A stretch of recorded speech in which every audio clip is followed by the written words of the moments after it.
어젯밤 있었던 비트코인 무빙이 정말 어려웠습니다. 상황을 간단히 돌아보면 하방 압력이 강했고 대부분 투자자들의 기준은 90K 부근의 매물대였죠. 그리고 매물대를 아래로 살짝 뚫자마자 바로 빠르게 다시 말아 올렸습니다. 분명히 저점에서 롱을 잡은 사람도 있을 테고 반대로 이런 스탑펀팅에 손절이 나가신 분들도 있을 겁니다. 아마 한 끗 차이로 아쉽게 손절한 사람들은 다음번에는 조금 더 버텨봐야지 라고 생각을 할 수도 있고, 반대로 저점에서 매수를 한 사람들은 이렇게 매매를 하면 되는구나 라고 많은 사람들의 희비가 갈릴 상황인 것 같은데, 사실 이런 식으로 마켓 메이커들이 대놓고 유동성을 이용하는 상황에서의 매매는 그렇게 단순하지가 않습니다. 특히 최근 비트코인 차트에서는 트랩이라는 개념이 너무나도 자주 발생하고 있고, 제 경험상 빈번한 트랩이 발생할 때가 우리가 정말 조심해야 할 시기였습니다. 그래서 오늘은 개인 투자자로서 우리가 어떻게 해야 이 시장 속에서 안전하게 살아남을 수 있을지에 대해서 제 경험을 바탕으로 조금 말씀을 드리겠습니다. 자, 그러면 시작하기 전에 구독과 좋아요 한 번씩 눌러주세요. 자, 첫 번째로 제가 트랩에 대해서 언급을 했는데, 트랩이 어떤 원리로 형성되는지 간단히 설명을 드리면, 우선 차트가 진행되면 자연스럽게 지지 저항이 형성됩니다. 그리고 상단부나 하단부에서 명확한 지지와 저항이 만들어지면 대중은 이런 자리들을 매물대로 인식을 하고 그 부근에는 유동성이 몰리게 되죠. 유동성이란 매물대 부근에 몰려있는 매수매도 주문들을 의미합니다. 유동성이 몰려있기 때문에 일반적으로 매물대는 돌파되게 되면 매수 주문, 매도 주문들을 연료로 삼아 강한 상승이나 강한 하락을 동반하게 됩니다. 그리고 이것이 일반적으로 차트가 움직이는 원리이죠. 여기서 트랩이란 마켓 메이커들이 시장의 이런 원리를 역으로 이용하는 것입니다. 매물대를 돌파하게 되면 일반적으로 강한 상승이 동반되어야 하는데, 이 부근에 형성된 주문들만 모두 터뜨리고 빠르게 다시 내려오는 것이죠. 유동성 수입이라고도 부르는데, 그래서 이러한 원리를 어제 있었던 무빙 적용을 해본다면 마찬가지로 계속해서 저점을 다져주면서 모두가 인식하는 매물대를 만든 이후에 그 매물대를 아래로 살짝 깨면서 롱 포지션에 대한 손절 주문들, 그리고 돌파 숏 포지션에 대한 주문들을 모두 체결시키면서 그 유동성들을 모두 흡수한 다음에 가격을 들어올린 것입니다. 전형적인 트랩이죠. 그리고 사실 어제뿐만 아니라 최근 차트들을 보면 비슷한 현상들이 정말 많았는데요. 이때도 보시면 이렇게 한 번, 그리고 두 번, 세 번 저항 매물대를 인식시킨 이후에 돌파를 하는 척 다시 내렸죠. 며칠 전에 제가 텔레그램에 공유한 이더리움 차트도 보시면 계속해서 동일한 라인에 저항을 인식시킨 이후에 위로 쏘는 척 트랩을 만들고 강하게 하락했습니다. 자, 이러한 현상들을 모두 통틀어서 유동성 수입 혹은 트랩이라고 부릅니다.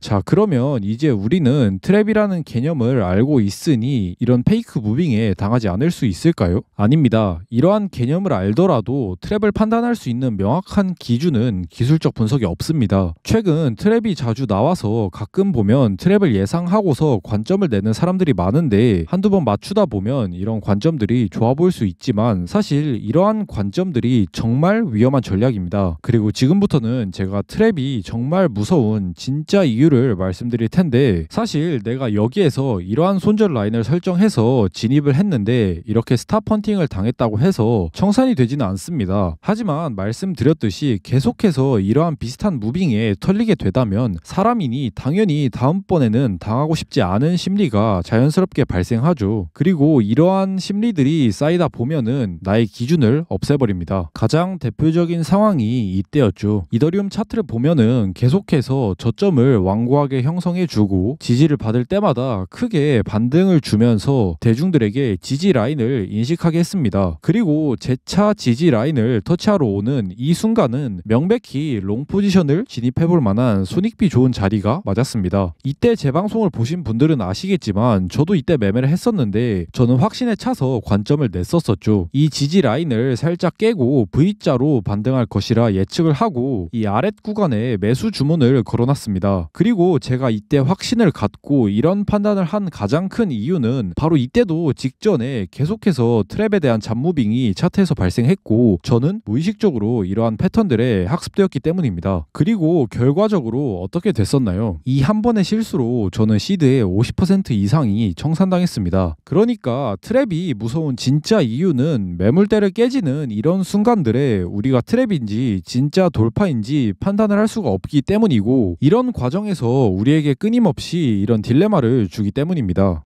자, 그러면 오늘의 하이라이트를 이제부터 말씀을 드릴 건데 어떻게 해야 마켓 메이커들의 이런 의도된 움직임에 당하지 않을 수 있을까요? 말씀드렸듯이 물론 이를 판별할 수 있는 명확한 기준은 아직 없습니다. 하지만 제가 시장을 경험하면서 찾은 정답을 조금 말씀드리자면 첫 번째는 그냥 당해주는 것입니다. 저점을 잡기 위해서 이러한 무빙을 예측하고 매매하는 건 말씀드렸듯이 청산의 위험이 너무 큽니다. 즉 저는 트랩이 발생할 것 같더라도 지난번 경험을 바탕으로 이러한 기준이 폐기되면 그냥 손절을 합니다. 그래서 텔레그램에서 공유를 드렸듯 저는 실제로 여기에서 손절을 했습니다. 그리고 손절을 하기 전부터 당연히 트랩이 발생할 가능성도 알고 있었고 그럼에도 저는 제 원칙을 지키기 위해서 더 큰 손실을 방지하기 위해서 기준을 고수했죠. 자, 두 번째는 확인 매매입니다. 페이크에 당했다고 해서 너무 아쉬워할 필요는 없는 게 보통 매물대를 이탈하는 경우에는 두 가지 형태로 무빙이 나오죠. 이렇게 돌파 이후에 리테스트를 하고 다시 빠지는 경로 혹은 이탈을 했지만 다시 회귀를 하고 리테스트 이후 상승하는 경로이죠. 전자의 경우 그대로 흘려보내주더라도 두 번째 경우를 보면은 이렇게 회귀까지 천천히 지켜보더라도 다음 리테 자리에서 분명히 또다시 매매를 할 기회는 있습니다. 그러니까 굳이 리스크를 지고 이런 저점을 예측해서 잡지 않더라도 이런 자리들에서 충분히 또다시 기회를 노려볼 수 있다는 것이죠.